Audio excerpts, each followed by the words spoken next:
Jadi manfaatkan harta yang kita punya. Ketika ada pesantren, masjid, musola, majelis taklim, lagi ngebangun, lagi membebaskan tanah, sebetulnya Allah sedang memberikan kesempatan kepada kita untuk beramal yang amalnya akan terus mengalir pahalanya sampai hari kiamat. Kedua apa? Ilmu kalian belajar di pesantren, pulang bawa ilmu, kalian ajarkan kepada tetangga, kalian ajarkan kepada saudara, kalian ajarkan kepada anak-anak, kepada suami, kepada istri. Kalian tulis, kalian membuat catatan, buku di mana saja. Sekarang orang nulis tidak harus di kertas, tapi bisa di Facebook, bisa di IG, bisa di status WA, bisa di medsos. Kalau dibaca, isinya berguna, isinya manfaat, isinya kebaikan, maka itu menjadi ilmu yang akan terus mengalir sampai kiamat. Amin. Amin. 3. Waladun soleh yad'ulah. Kenapa Nabi menyebut walad? Sebab walad itu bisa menjadi anak siapa aja, anak sendiri, anak orang. Makanya kalau santri dipanggil ya walad, ta'al, walad, ta'al. Bukan ibni. Kalau ibnun itu pasti anak kandung. Ya bunayya, itu anak kandung. Tapi ya waladi itu bisa anak kandung, bisa anak orang, termasuk anak kalau kiainya wafat, gurunya wafat, itu biasa kita mendoakan tuan-tuan guru kita, tuan-tuan syekh kita, dan itu masuk hitungan anak. Kenapa? Karena dididik, diberikan ilmunya oleh kita para gurunya. Dan kalau kita termasuk anak soleh, jangan lupa doakan ustadz-ustadz kita, kiai-kiai kita, guru-guru kita. Oh ini iklan ini. Pondok pesantren Al-Islah Danau Pauh. Wah, pakailah dulu dah.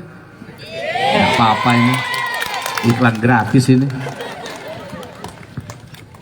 Satu sanad dengan ayah saya ini. Ya, wah, mantap ini. Nggak usah dikancingin, mau apa? Ini perut saya sudah begini dikancing. Terima kasih Ustaz. Masya Allah. Lapis baja ini. Lapis baju. Ya do'ulah. Ya, anak soleh itu anak yang mau mendoakan ibu bapak. Pertanyaan saya, kita yang hadir nih termasuk anak soleh atau anak salah? Yakin? Doa nih tiap hari buat emak bapak. Masih hidup didoain. Yang orang tuanya udah meninggal masih didoain. Alhamdulillah. Lebih sering bu, hei, Pak, lebih sering mendoakan ayah dan ibu atau doa untuk kulkas baru atau panci baru? Ya Allah, panci bagus banget. Teflon, utang dah. Kalau kita termasuk anak soleh, maka di antara ciri anak soleh adalah mendoakan ayah dan ibu. Dan itu semua mudah-mudahan ibu bapak bisa raih lewat pendidikan anak-anaknya yang ada di pondok pesantren Al-Islah. Betul ya? Al-Islah Pak, Darul Islah? Al-Islah. Bu, dalam Al-Quran, ini potongan ayatnya ya, Allah menyampaikan waliyaqulu qaulan sadida. Kita kalau sama anak hati-hati. Bicara yang bagus, bicara yang benar, bicara yang baik. Ujian ibu bapak itu kalau ngelihat anak sendiri nakal pasti dikatain. Dasar lu anak setan. Ayo siapa ya? Monyet tuh, monyet. Kalau anak sendiri nakal dikatain monyet, dikatain setan. Tapi anak orang nakal, ya Allah pinter tahu nakal begitu. Anak kalau nakal tuh calon anak pinter. Begitu anak sendiri nakal, monyet. Anak orang dibilang pinter, anak sendiri monyet, setan. Apa lagi? Babi. Loh, benar istighfar yang paling benar. Tapi kenyataannya banyak kan yang nggak kuat. Ya nggak. Makanya Allah bilang waliyaqulu qaulan sadida. Hati-hati Pak, ujian punya anak itu pasti nyebelin, ngeselin. Apalagi yang begini-begini nih. Rasanya dimasukin lagi ke dalam. Ibu-ibu kalau lagi sebel begitu dulu, kamu nakal saya masukin lagi nih. Gimana cara masukinnya lagi? Ingat ya, di tengah ibu marah, sebel, ngatain anaknya, nyaci maki anaknya, ribuan orang tiap malam berdoa, ya Allah kapan saya punya anak, kapan saya bisa menimang-nimang anak.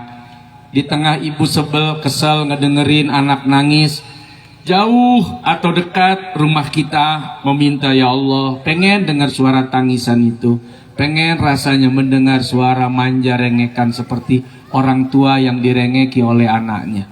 Sementara kita yang punya anak rasanya pengen kita masukin lagi ke dalam rahim. Waliyaqulu qaulan sadida. Awas, hati-hati. Makanya kalau nggak kuat-kuat taruh aja di pesantren. Itu paling bener udah. Dulu orang tua kita Pak, maaf. Kalau marah itu mulutnya diem tapi tangannya kerja. Bener nggak? Benar nggak?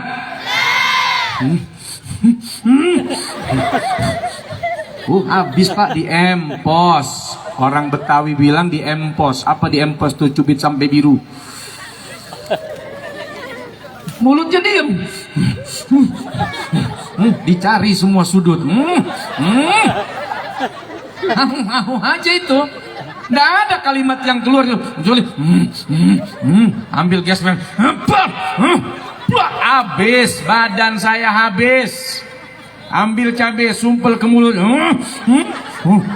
Makan ini, makan.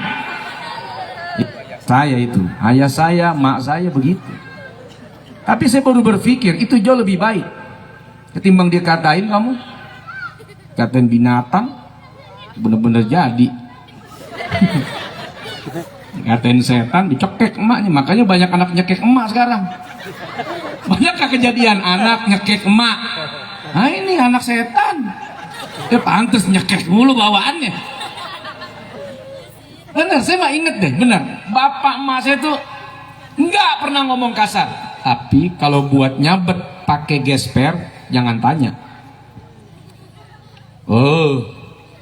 Dikunciin kamar mandi 15 menit, dar, nggak ada urusan.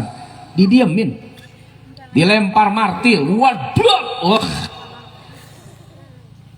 Tapi saya baru sadar sekarang, ternyata daripada disumpahin, mungkin dicubit 1, 2, 3 hari selesai. Tapi kalau sumpah sampai mati berlaku. Walaupun saya tidak menyampaikan dicubit gitu ya Bu, ya jangan. Ini zamannya udah beda. Anak sekarang dipelototin aja dia balas. Apa lihat-lihat gua lu mak? Beda dulu ya komandan. Dulu ada orang tua gini. Iya Pak. Kasih isyarat. Tahu. Kalau sekarang apa? Malah ditanya apa? Anaknya malah nanya. Nggak mempan mata, udah beda, udah jalan. Dicubit nih, set, bikin status. Beda, udah zamannya udah beda. Jadi nggak bisa juga kita terapkan begitu. Set. Wah, kurang biru. Dia biruin sendiri. Playing victim. Set, set, set. Ah, kurang biru nih, tambahin lagi. Set, set, set. Foto. Tret, tret. Bikin status. Syuh. Kejam banget ya mak gue. Ya.